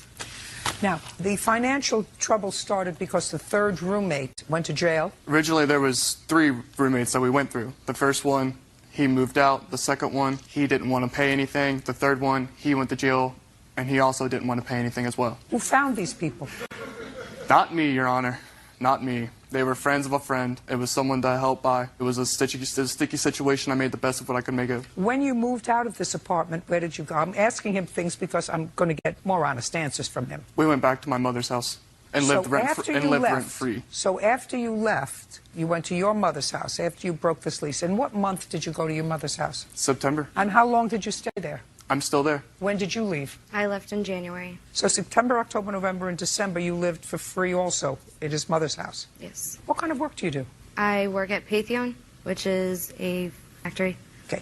Now, I want to go back to when you started living in this apartment. I want to start with you. You lived there for 20 months. In the first year, is what you're telling me that she did not contribute to the rent? Okay, but then you decided to renew the lease with her. And you renewed the lease, and she is the only one on the lease. Is there any reason for that? We tried to get my name put back onto the lease, but we found out that it would cost an additional fee for us to change that, and she agreed not to pay it. So. Okay, so clearly if you signed a second lease with She signed it, I did not. But you stayed with her? Yes. You agreed to stay together? Yes. You weren't dissatisfied with the arrangement that she was, in fact, not paying rent, but covering other expenses for the house. Your rent was minimal, and hers would have been $150 a month. Well, if she was buying all the groceries and the food, then she was spending at least $150 a month. Bare essentials, toilet paper, bologna, cheese, bread, barely $60 a week. Barely. Well, $60 a week, sir. It was not enough for 3 people. people. Listen to me. $60 a week times 4 is $240. Your whole rent was $300. Sometimes $380, Your Honor, just because of late fees. All right. It's clear to me that you did, in fact, have an arrangement whereby you would be paying certain things and she was paying certain things, and they equaled themselves out. Your problem started when you had roommates who didn't take care of their portion of the rent because your arrangement with her was totally different. My next question to you is, did you have a discussion with her about this lease fee, this $4,800 that is being requested by the landlord? How so? Did you have a discussion with her when she received that bill? She said she would take it. Well, tell me about it. I paid for the 2 years, and she agreed that she would just take it. No, not agree. I want you to tell me where you were when you had this discussion, what you said to her and what she said to you. We were at the apartment trying to figure out what we were going to do. Our electricity was shut off. We couldn't pay that. We tried to gather the money. We couldn't gather the money for rent. So we just decided that we would just move out and we would deal with it then. And since we lived there for the months that we lived, she would take her half. She would do her half. That was that. She would do her half. Who was going to do the other half? Her. So she was going to do the whole thing? Yes. Is that what you say? She would do her? No. Your Honor, What? we had a conversation at his parents' house right before I left, stating that we would split it and that he would pay monthly on it. We both agreed that we would bring money when we had the chance every month to pay it off. Okay. So Southwind Apartments, am I correct? Yes. Gets a check for $2,850. Not you, right? No. Southwind. Southwind. Great. No, I believe her. I believe that you had a financial arrangement with her, what she paid for, what you paid for. But now at the end of the day, even though she is physically responsible because her name is on the lease, you lived there for 2 years, you yourself acknowledged that the only reason that you didn't add your name to the lease the second time was that there was an additional fee and that you both didn't want to pay the additional fee. Clearly money was tight. I think that you owe Southwind Apartments half of this, and she's going to have to take care of her half. But this check comes from you in the amount of $2,420. We're done. Thank you. Why is that excused? You may step out. For the time that we lived there, I feel like I held up my end of the bargain. I feel like she could hold up hers. It's extremely frustrating. It's honestly made it a little bit more, the tension greater. He got mad at me and refused to even conversate with me. Before, it was okay, but after everything, so. Ever since she started hounding me for money, it just made things worse and worse. Don't do it. All of us can just get on with our lives and be able to go forward. The worst thing ever to mix money. Wish the best for everybody. You may be seated. Folks, have a seat, huh? Why don't you go and stand next to your grandmother? Your first name is? Shyla. You play basketball? Yes. And your grandmother signed you up for the defendant's basketball team? Yes. You had played for the team before? Yes. Is that right? How many years ago did you play for the team? I believe it was 7th grade. And what grade are you in now? I'm a junior now. Did you play with any other teams other than the defendant's teams in between? Yes. Were those teams that your grandmother signed you up for? Yes. And was there a cost involved? Yes. What was the cost? Do you know? I don't remember. Do you know what the cost was for the other teams? It varies. Every team is different. I can't remember exactly what they were. But the first time that your granddaughter played for the defendant's team, he didn't charge her, is that right? Well, he charged her, but it wasn't as much as everyone else because I'm the grandmother and my income is... So he was very fair. Yes, very. That was Never... in the 7th grade. Now, how many people are on a team, sir? Approximately 10 to 11. And how long have you run this? It's a league that you run? It's a club, and approximately 10 years. Anyway, the long and short of the case is you signed her up. She went to some practice games. They were in the beginning of their season, and then she decided she didn't like it for whatever reason, which I assume you'll tell me, and you wanted your money back from the defendant, and he said, I can't do that. You know, we have a budget. We budget in for a certain number of young women, and the league is here, and she should be playing with us. Is that pretty much your defense? Yes, Your Honor. If I could clarify one thing, when the defendant was 7th, 8th grade was when I gave him a discounted rate. 2 years ago when they played high school club ball with us, I didn't charge him a penny. You left that out. No, that's not true, Your Honor. Oh, I think that... I've always paid... Just think about what he's saying. He said he gave you a discounted rate for 7th and 8th grade. But 2 years ago, when she played for him, he didn't charge her anything. I want you to think about it before you say no. No, I paid something. We had an agreement. I think I was paying like, I can't remember, but it was something. It was either $60 a month. And I don't have the proof with me, but when we first got with him... No, not when you first got with him. Okay. That was in 7th and 8th grade. Right. He's not talking about that. He's talking about 2 years ago when she was in high school. So she was in the 9th grade. In the 9th grade, you did not charge them a fee. Is that Correct. what you're saying? Tell me why you remember that. Well, the $60 a month that Sandra was paying was during the youth period, which is about $165 discount off the regular rate. And I remember as a high school player, I'm very fond of Shyla. I think she has a lot of potential, and I wanted to see her on a team. I think we're a good club. We do a good job, and I thought we would benefit Shyla. And I knew from the previous years that it would be a difficult situation financially, so I offered to have Shyla play for no cost. He remembers. If you don't remember, which is what you're telling me... Your Honor, what I'm saying is we've always paid something. He knew that my financial... Don't tell me what he knew. Don't tell me what he knew, because that calls for you to go into his mind. Yeah, true. Okay. But I know for myself, I paid something on a monthly basis. Even though it wasn't the full amount, we always paid something. He gave me a discount because And what of did he charge you this past year? This past year that we're here for? Yes. He charged me $1,400. Is that the full rate? No, ma'am. That's a discounted rate. It's $500 off the regular rate. Of the 10 or 11 girls who were on the team, how many of them have a discounted rate? Your Honor, I don't believe any of the other players have a discounted rate. Okay.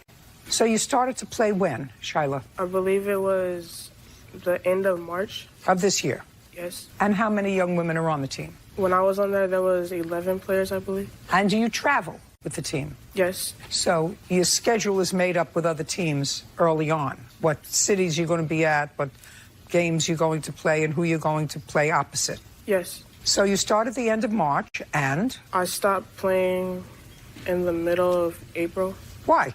Because Vern, my coach, the gentleman sitting on the chair, he's like very like boisterous. Like he expresses himself by yelling, and like when he yells in the game, it brings me down. And I'm a shy person, so I'm not really used to that stuff. Set aside from my high school coach, the way he coaches me, like he he yells at me, but at the same way, he like tells me what I did wrong instead of just yanking me out the game and just keeping me on the bench. So you didn't like the coach? Yes. Is what you're saying? The way he coaches. I like him as a person. Did you express that to your grandmother? Yes. What did your grandmother say? At first, she didn't like the decision I was making about like leaving the team. She's absolutely right. And then she like started saying why I wanted to leave the team because I kept on saying like if I'm not happy here, why would you make me stay? Well, there's certain parts of that are true. Yes. Except for this.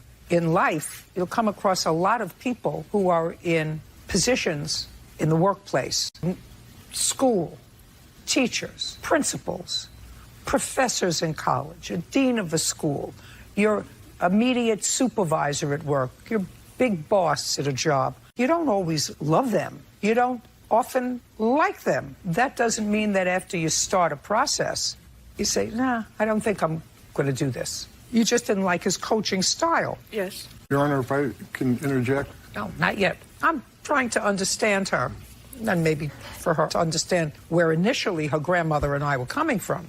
I would assume that your goal is to play professional basketball on a professional basketball women's team. Yes. That's your goal, right? Yes. And let's say you get picked, and it's a great team, and the coach has his style. What are you going to do? What are you going to do? Try to work with it. That's it. You say, listen, you didn't say he was a bad coach. No. You just didn't like his style. He's a yeller. Do you understand what I mean? Yes. Now, did you two have a written contract? No, Your Honor. No. How many times did you practice with the team? I believe I practiced 3 times and I missed 2 practices. What happened when you missed the 2 practices? One, I was sick, and then the last one, it was on a Saturday, and then it was a last-minute practice, and I didn't have it right there. Did everybody else show up for that practice? I wasn't there, Coach. Did everybody else show up for that practice, the last-minute one on Saturday? Yep, a couple of kids, 2, sorry. Shyla, along with one other kid, missed. It was, like she said, a last-minute practice, but we had games coming up, so I scheduled it. But they informed me that they could not make it. That was on what date? On a Sunday? I know, Yes. but what Sunday? Sunday of April, maybe the first week in April. Yes, because we played the following week, I believe. Is that when it was, the first week in April? I believe so. You're not sure? I'm not sure. Well, what happened after you missed that practice? We had a practice on Wednesday, and I went to that practice because we had a tournament coming up on the weekend. And? Is that okay? Yeah. Did you go to the tournament? Yes. Did you play?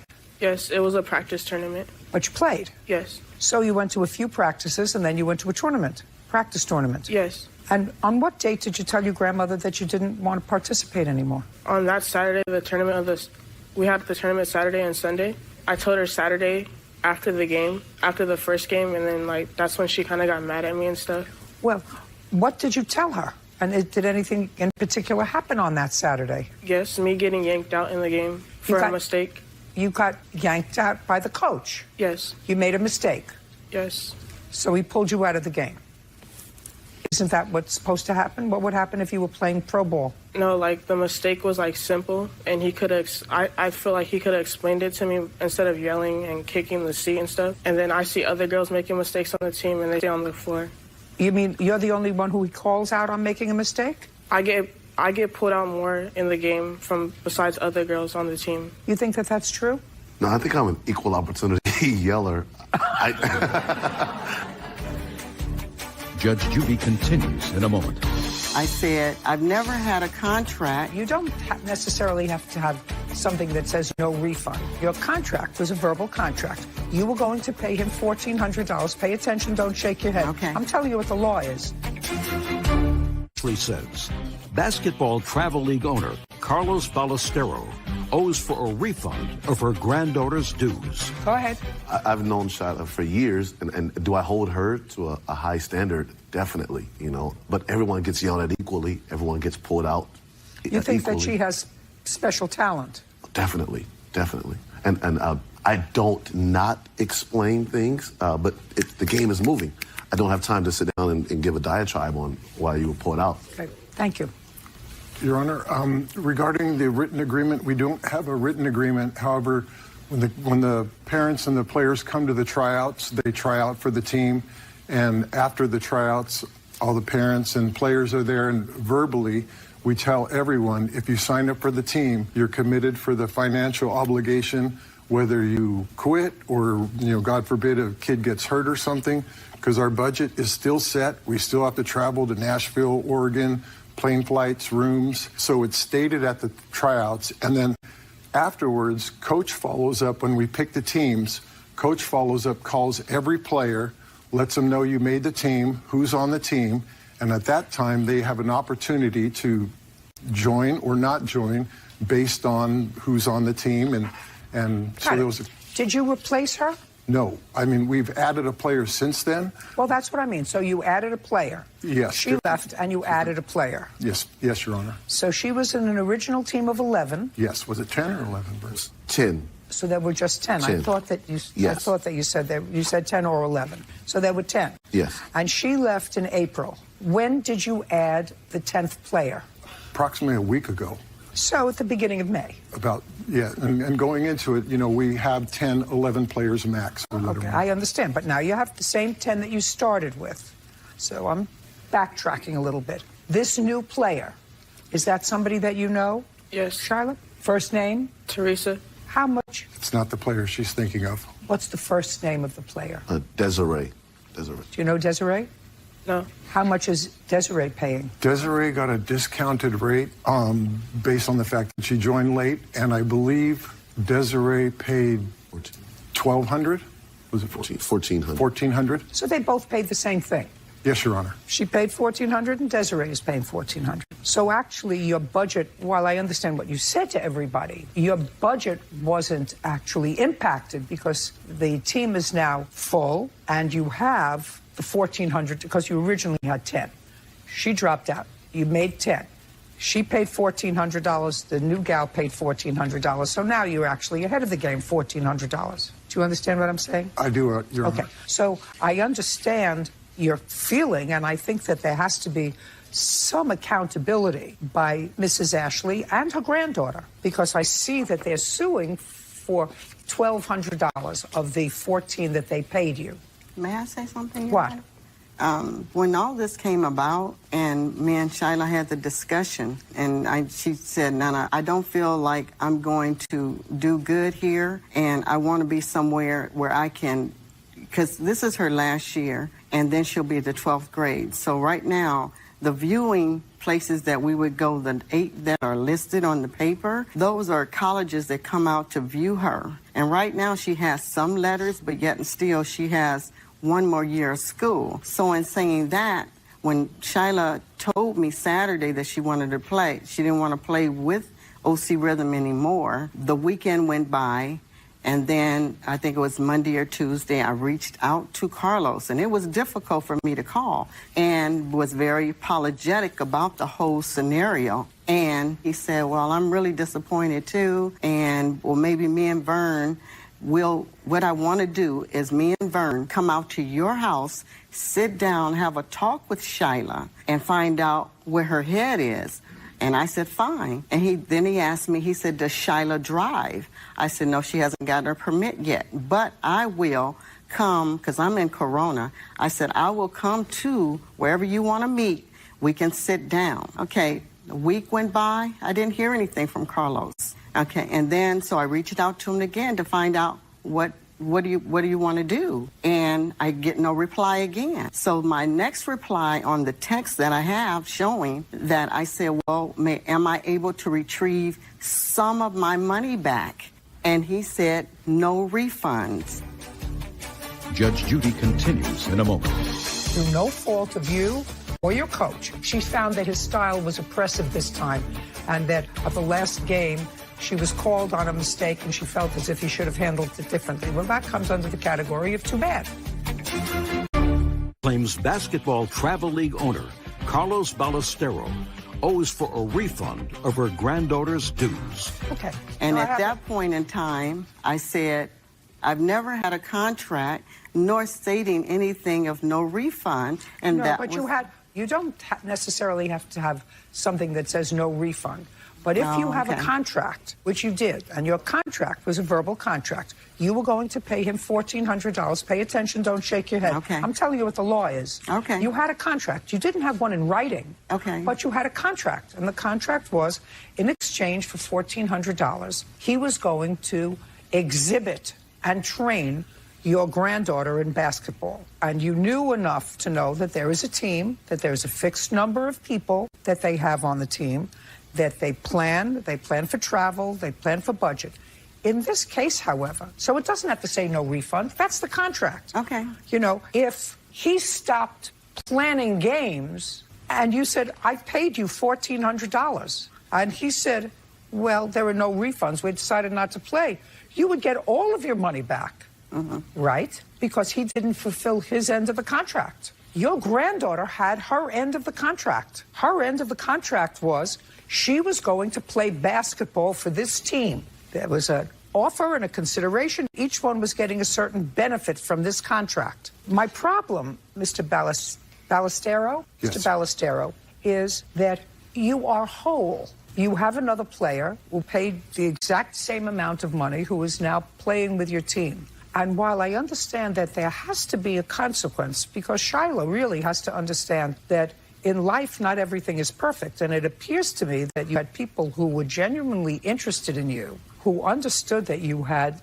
a unique skill and wanted to nurture it, but you weren't crazy about his gruff style. And maybe his gruff style with you in particular was because he thought you had more talent, perhaps, than some of the others. That's what I was hearing from him. So sometimes you have to tough it out.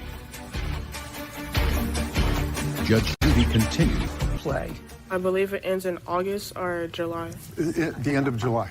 The end of July. So what you had was May, June, and July. 3 months. April. Yeah. April. No.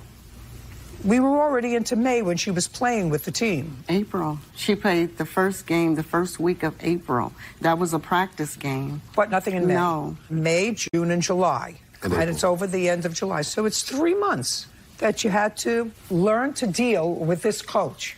We're not talking about years. I'm sorry to interrupt. She has played for Vernon before in the past years previous, so they knew exactly what they were getting into. I understand that, but you understand my point, sir. I don't think that they're entitled to all of their money back, because I think that there has to be a consequence. She did participate through no fault of you or your coach, only because of her. She found that his style was oppressive this time, and that at the last game, she was called on a mistake, and she felt as if he should have handled it differently. Well, that comes under the category of too bad. And I just a second, and okay. I know that you told her that. Yeah. But it comes under the category of too bad. I still think that you are whole. Even if I award them $1,000, you're still more whole than not, which is exactly what I'm going to do. Judgment for the plaintiff in the amount of $1,000. We're done. Thank you. Parties are excused. You may step out. Judge Judy continues in a moment. And on the next Judge Judy. When you make a commitment to a team, I think you should follow through with that commitment. She needs to be somewhere where she can do better. She wanted to leave, and Grandma was tired of hearing it, and so she got her way. I'm happy. I just want to play basketball. I wanted her to make it through the criticisms, and it would have turned into a better player. I'm doing the best that I can for my granddaughter. Life is tough. You don't always get a rosy path, and sometimes you got to buck up and get a little tough. All right. Have a seat, please. Hello, Judge. How are you, Kevin? Good, good. Case 2168, Gallen versus Webster. Thank you. You're welcome. Miss Gallen, you are a home health aide. Yes, ma'am. Did you go to any particular school or have any training to be a home health aide? Well, I went to CNA nursing school, so I'm CNA? What is certified nursing assistant. And you've been doing that for over a decade? Correct. Do you need any license in the state where you're from in order to be a CNA? CNA, yes. Caregiver, no. But you have a license from CNA? Yes, ma'am, and also have a license for a medical assistant. Now, there came a time when you answered some sort of an ad by Mr. Webster. Mr. Webster had a mother who was ill and needed some assistance in caring for her. Are you a working man, sir? Yes, Your Honor. What kind of work do you do? I'm a caterer and a DJ, and also a driver. Do you get any salary from any of those jobs? It ranges from job to job. Usually, how much? For DJing, a couple hundred. Couple of hundred for how many hours? It's basically by the job, the location, things of that nature. So it can vary. Caterer. Catering, we're building a family business, so basically getting started with it. Probably made as much as $1,800 before for a catering event. So again, it was brand new prior to the pandemic. Okay, and what's your steadiest source of income? Driving as of now. How much do you make approximately an hour driving? Now, probably $22 with the subtractions for $22 an hour. Yes. Is that with or without your tips? That's with tips. Did you always live with your mother? I lived with her for quite some time. Say within the last 10 years. Within the last 10 years, I moved out 3.5 years ago. Due to illness, I was staying with her, so I was not really able to work. During that time, I went to school to become a caterer, cook, etc., culinary school, business school, because I did have aspirations to open a restaurant eventually or a catering business eventually. So you didn't live with your mother? With her I know breathing. it's COPD. It's a pulmonary disease. You're better than me. Then there's also emphysema, along with some other things that I was not made aware of until she passed away. How old was she? 68 years old. A kid? Yes, Your Honor. How long was she bedridden? From when to when? November 23rd until her death date of April 30th. So all the time that the plaintiff took care of her, she was bedridden? Yes, Your Honor. And was your mother pretty strong-willed? Yes, very much so, Your Honor. And the COPD and emphysema was in all probability, at least in part, if not in all, attributed to her smoking. Yes, Your Honor. Now, according to your complaint, Ms. Gallion, you worked for Mr. Webster in taking care of his mother, with whom he didn't live. Is that correct? Yes, Your Honor. Did anyone else live with her? My son lived with her. How old is he? He's 29 years old now. What does he do? He was working at the time for Tesla. He was, but he's no longer. No longer. But at this time, he was working for Tesla? He was working for Tesla. The whole time?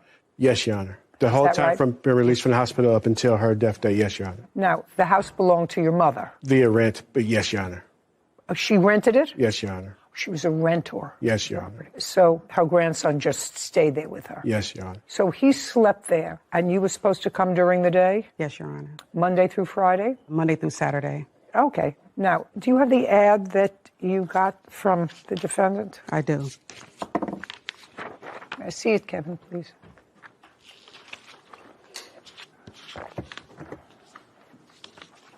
Thank you. I also have the messages, Your Honor, from that ad. Let me just read this.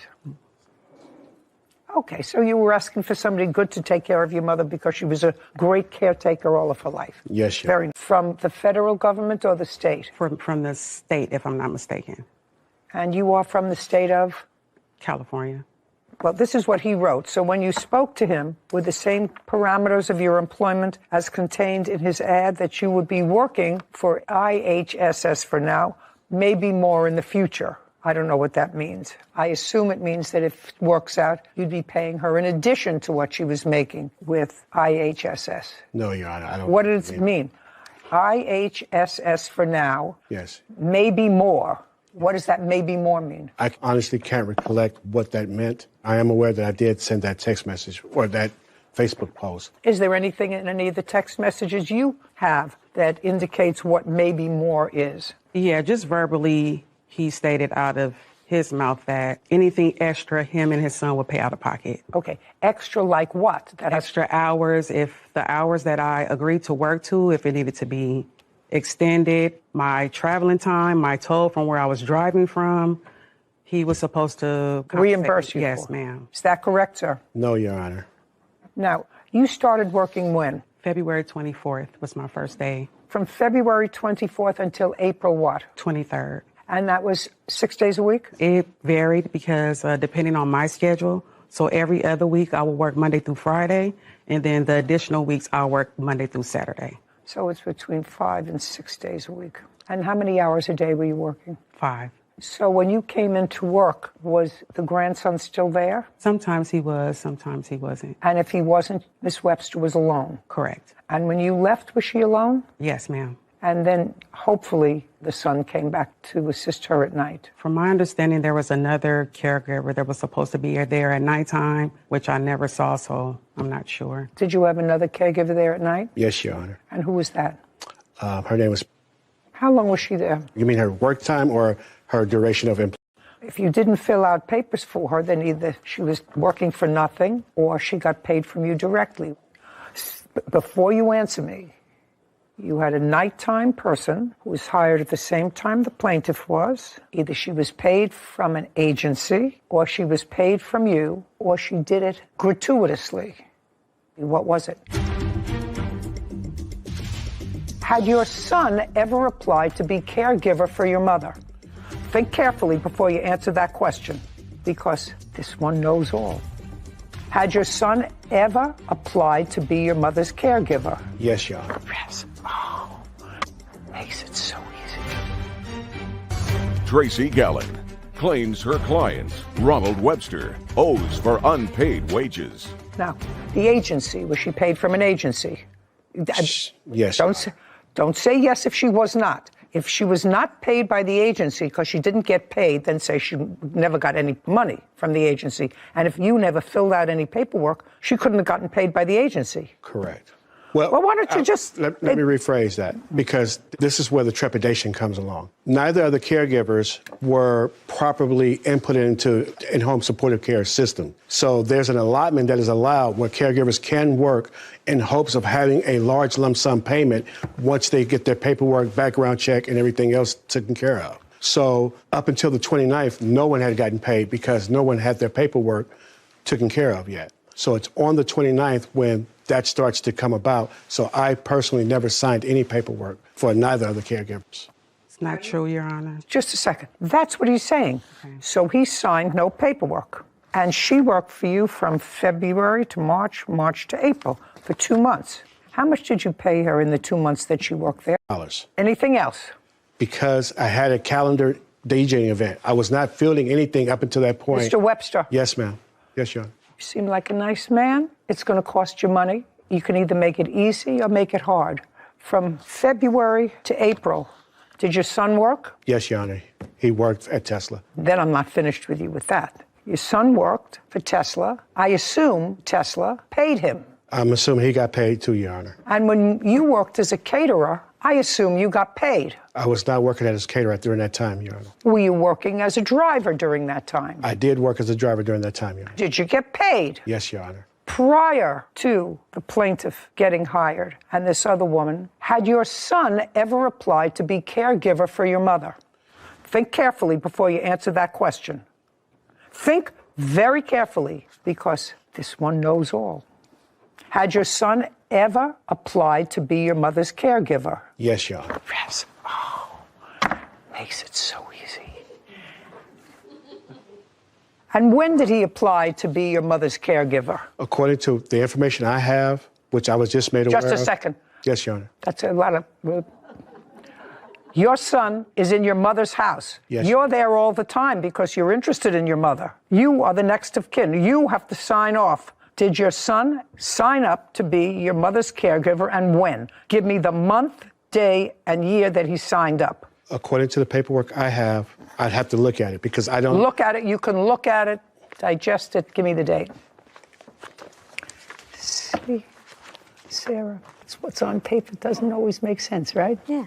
You know? You figure it out along the way. Follow the money. Yeah, always. Always got to follow the money. Leads you right to where you want to be. Let's go. According to the paperwork I have here, his paperwork was started on August of 2021. When was it signed? It does not state that. And she started working in February. Is that right? Yes, ma'am. So between August and something. Yes, Your Honor. This is not a House Select Committee investigation, sir. This is just a court where I'm trying to figure out who took care of your mother, who was unable to take care of herself from August until February when you got another caregiver, and whether that person was signed up to get in-home health benefits. So the answer is, partially I know that your son, who lives with her rent-free... No. I'm sorry, not with my mother, not rent-free. Lives with her. Yes. Maybe not, then maybe Kevin and I are paying the rent. You never can tell. I don't know how much, and I can't ask you how much money your son made between August and February, but maybe she got a little too difficult for him to deal with, because at the end stages of being sick that way, you require a lot more health then you want your grandson to take care of. And so you needed somebody else. Now, I've just about, Mr. Webster, reached the end of creating the picture in this case. But the plaintiff was there, and so far you've given her $100 in 2 months. You got paid during that time period. Your son who worked for Tesla got paid during that time period. You can bet your bottom booty that I got paid during that period because I worked. Nobody said to me, well, you didn't get your form in right there. We're not paying you. Really, you're not paying me. You can find me today getting my pedicure. She stayed, even though she didn't get paid. Now, if she didn't work for you, could you or your son have gone out to do their other work? Or would you have left your mother alone? What would you have done? Possibly made other arrangements, Your Honor. Possibly. You mean get another son? Okay. Your counterclaim is stupid. You just told me before your mother is the kind of woman that would do exactly what she wants to do. And what you think yourself, since you're not there and off doing your thing, somebody who's terminally ill, not getting better. You knew that, right? I did know that. You did know that. And if your mother chose an easier way to go than the one you selected for her, that would have been her prerogative. That's also a fair statement. Yes, Your Honor. Okay. So you didn't like the caring that she did for your mother, but actually her leaving had to do with your not paying her. You didn't fire her. Okay, let's put it this way. Did you fire her? No, Your Honor, because I did not have the power to do so. You did not fire her. No, Your Honor. That's not true, Your Honor. Who is Ron Webster? I am Ron Webster. You hired her. No, Your Honor. Well, this is you. Need a good caregiver for my mom. Need. That means I need. Yes, Your Honor. Okay. Now, let's go to one other place. Okay? And then I'll let you talk. Right now, it doesn't seem to be that you're losing, right? Yes, Your Honor. In March, Miss Gallen, where's my money? You know, I'm taking care of your mom. There's no money. What does he say? He kept blaming it on IHS. He needed to talk to them, and IHS just kept responding to me and was just like, he's crazy. Tracy Gallen is accusing her client, Ronald Webster, of refusing to pay her after caring for his mother. Ronald claims Tracy smoked cigarettes and marijuana while working. How much do you think the time that she worked there, taking care of your mother, was worth? Your Honor, I personally cannot put a price on that. I know she's contracted through IHSS for $16 per hour. Did your mother have a life insurance policy? My mother had a couple of life insurance policies, yes. What were they, and who were the beneficiaries? I was a beneficiary of both one. How much? The total was $3,700, Your Honor. Did she have a separate policy for her burial? No, Your Honor. Did she own any property anywhere? No, Your Honor. So what was the total you received from the estate? The policies was $13,000. $13,000. Total. Okay. How much did you pay for the internment, the service, if there was one, whatever? How much did you pay? You paid for it, I assume, out of this money. I have not done all the math. It's upwards of $15,000 or so. As I'm still haven't done all the math. I'm still making payments. How much are you owed? I have it there, 26. The whole breakdown is. And that's the amount was $29.12 minus the $300. You say he gave you $300, not $140. Correct. Okay. He cashed at me $300. My question is that at $16 an hour? Yes, ma'am. Which is what you would have made. Correct. Do you have any other evidence to support the fact that he was helping you, or that he agreed that this money was due and owed to you? I have the email here where he was asking me to send a total of hours what he owed me. Yeah, I see that, Kevin, please.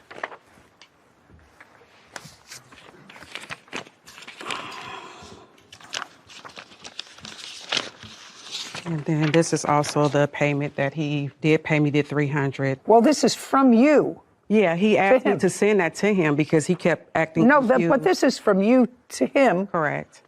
Can I see your answer to this when she sends you this document? I don't have that email. Well, and do you have it? I'm not sure if there's an answer. I could check my phone. No. Okay. Now, in March, Miss Gallen, where's my money? You know, I'm taking care of your mom. There's no money. What does he say? He kept blaming it on IHS. He needed to talk to them, and IHS just kept responding to me and was just like, he's crazy. I don't know why he keep reaching out to us. We keep repeating the same thing. He said he never filled out forms. Also, this is the contract that he signed stating that I am the IHS provider.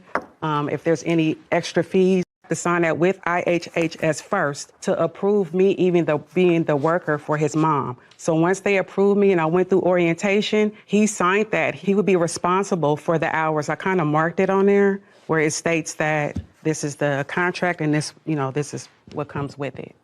Also, here are the timesheets I submitted. Okay, not necessary. He acknowledges that he didn't pay you any more than, he says 100, you said 3, that's actually in your favor, $2,612. I suggest you take it out of the $13,000 that you received from your mother's life insurance. I'm sure she would like her caregiver paid, the one who took care of her in the last couple of months of her life. Your counterclaim, which is ridiculous, is dismissed as for the reasons I already said.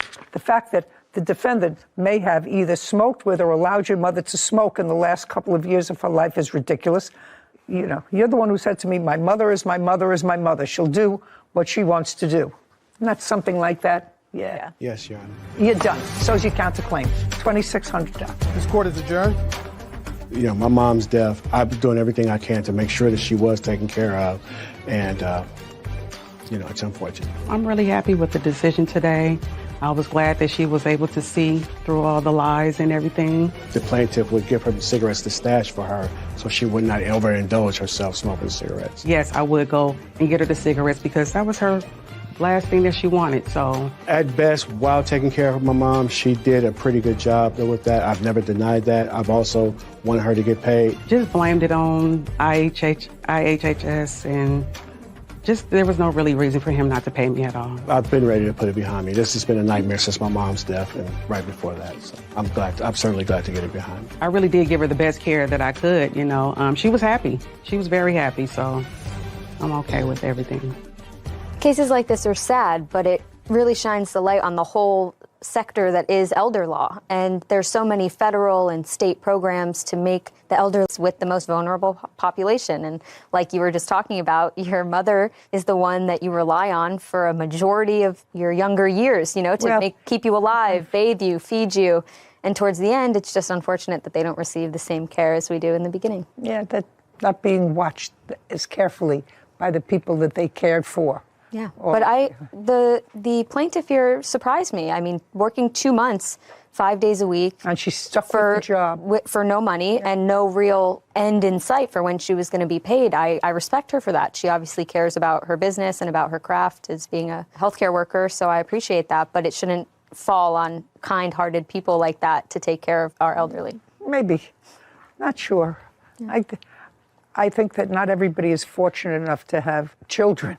Yeah. If you have children that fit into that mold. And I think that it's wonderful that the state, for those people that don't have loving families to support them if they're sick or elderly, for the state to provide a mechanism for those people to get from their bed to a bathroom, to another room, to a meal, perhaps. I think it's wonderful. I think that this country, Sarah, can't do everything.